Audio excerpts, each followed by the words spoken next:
We see them almost everywhere. On our commute to work, that last mile run, when taking vacation, even when getting on public transportation. For a while, they were the poster child for a dystopian future, but in the digital age, are billboards still effective? Well, my fellow design history nerds, this is gonna be an interesting one.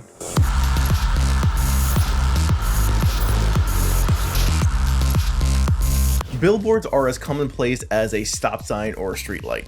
They're littered throughout major interstates and cover the sides of buildings. They've been around longer than we can remember, but are they effective? Do they change our buying habits? But most importantly, are they dead? I constantly see them, and where one was a week ago, a new one took its place the week after.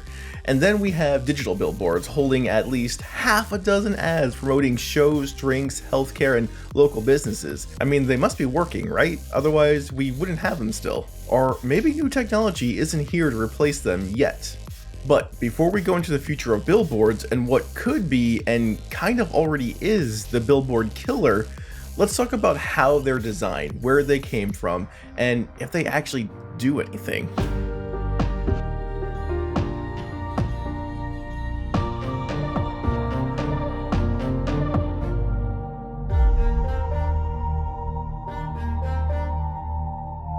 Most people credit Jared Bell as the inventor of the billboard. In 1835, he created the first billboard to advertise a circus.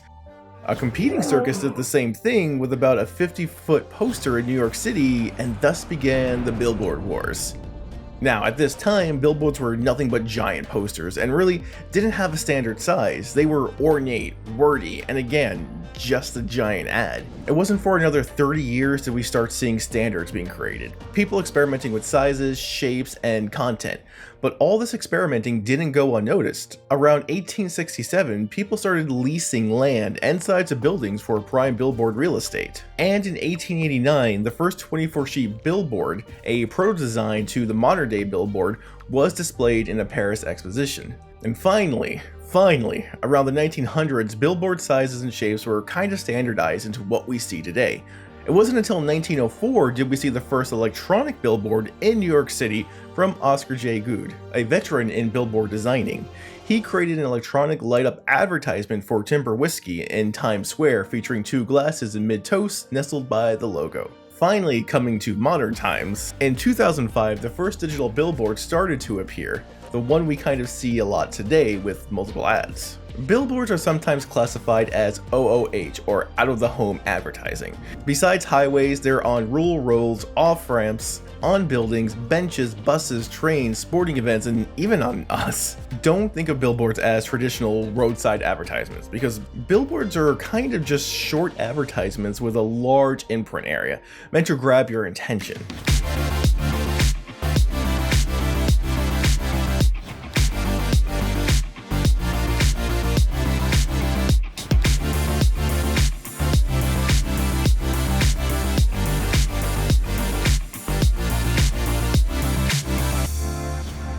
They're targeting a demographic, but that targeting is a bit broad. They're not too informative, but they are meant to entice you, to grab your attention. The pros of billboards are, for one, they're highly visible. They're meant to be seen by a large audience.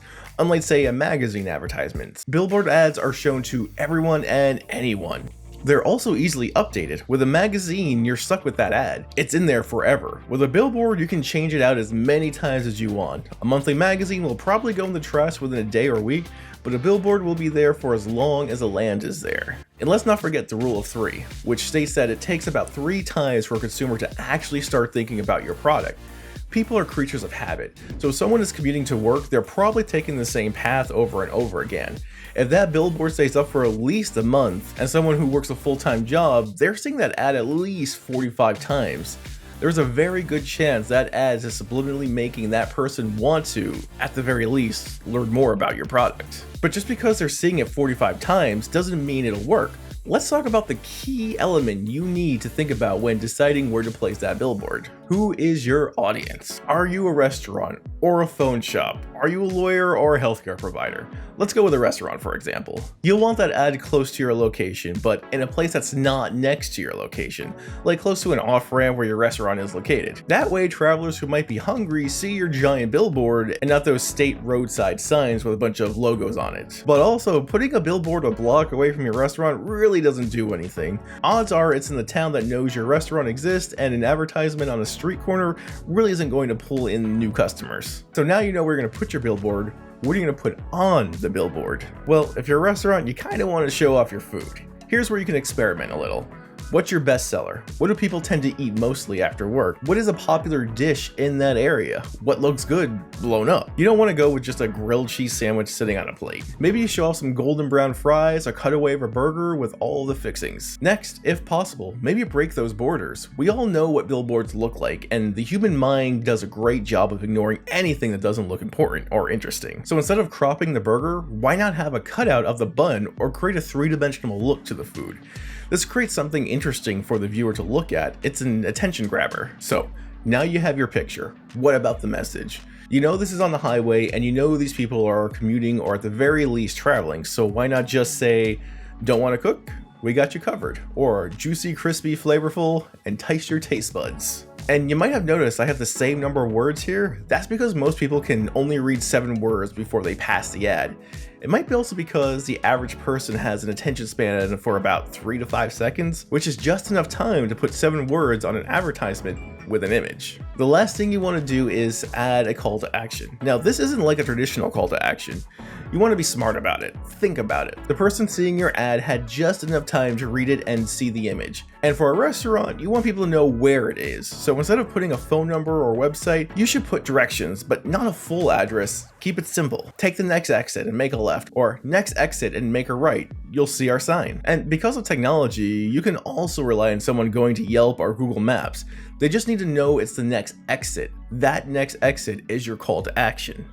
So what could be some cons of billboard advertising? Most commuters are unlikely to alter that route, right? This is your risk versus reward. If the ad is $500 and you make $250 in sales directly because of it, it's a bad deal. But if you made $450 because of the ad, you know something is working, but you have to modify it somehow to actually make a profit. Before work from home was a thing, the average American traveled 28 minutes one way to work.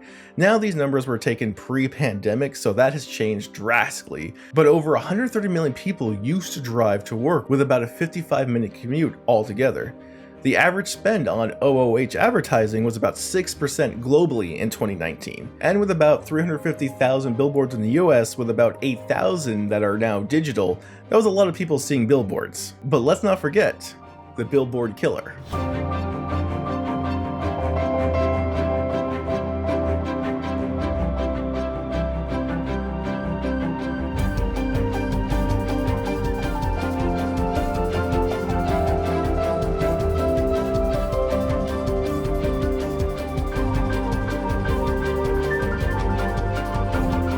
A study from Gallup shows that US employees preferred future work arrangements to have a hybrid or exclusively remote work arrangement.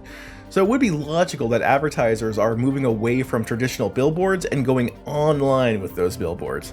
If you think about it, the same design principles and practices still apply here. Short verbiage, eye-catching design, and a clear call to action. But also, you have more tools and ways to track those viewers. Online ads are adaptable, and they're easier for the user to interact with. It doesn't matter that you're working from home, your OS is built for ads. Any notifications or news articles may not have ads per se, but they all lead to pages with ads, or at the very least, tracking software that will feed you ads at a later time. But even if you're driving, let's not forget the car itself. Apple CarPlay and Android Auto, along with Spotify and podcasts, you're fed audio ads whenever you're in your car. And with Apple recently showcasing of an all-Apple dashboard combined with cars getting more screens and technology that knows when you're paying attention to the road, at a stoplight or just idling, ads can be fed to you at any time, provided it's safe. A lot of these ads are attached to accounts you sign up for, so they know what you like, and because of geolocation and satellite data, they know where you are, what time it is, and what's around you. Either way, I see a future where billboards are eventually going to go away. But just like my last video, they won't die entirely. Instead, they will be adapted to new technology. Their foundations are built on what the original intent of a billboard was, to promote a person, company, product, or message. Billboards will evolve into something totally new and maybe a bit more frightening, and that earlier statement of billboards used in dystopian fiction will become non-fiction. For example, right now, if you drive on a highway, you'll see a billboard for a restaurant at the next exit. You're going home from work and you don't want to cook. Maybe that picture of a burger will entice you, but odds are you won't even notice and you'll just order from Grubhub when you get home. Now, if you're in a self-driving car with a giant screen on the dash, what if that ad showed a burger because it linked to your Google account and you were searching for burger recipes? And because it's using your location, it knows exactly where you're at and knows from GPS data that you're on your way home from work and you probably don't want to cook. So all you have to do is tap the call to action button, which will give you the route to the restaurant, and you're on your way. Billboard 2.0. And that's another reason why billboards are dying, because you really can't track analytics or spend like you can with modern day web ads. Right now, a billboard can go anywhere from $250 to $22,000 in a place like Times Square. And that's not including designing, printing, or building the ad, which could go from $500 to $2,000 alone. Advertisers are constantly trying to hit that risk versus reward, and digital ads help you do that better than any traditional billboard. Are billboards going away tomorrow? No. Are digital ads affecting the life of a billboard? Not directly, because there needs to be new technology in place, new ways to advertise to people that aren't there yet. But once that dystopian future happens, physical road sign billboards might just be a thing of the past. Anyway, let me know what you think. Do you notice billboards anymore? Do they actually affect your spending habits? Have you seen any good ones lately? Let me know in the comments below, and as always, I'll check you guys later.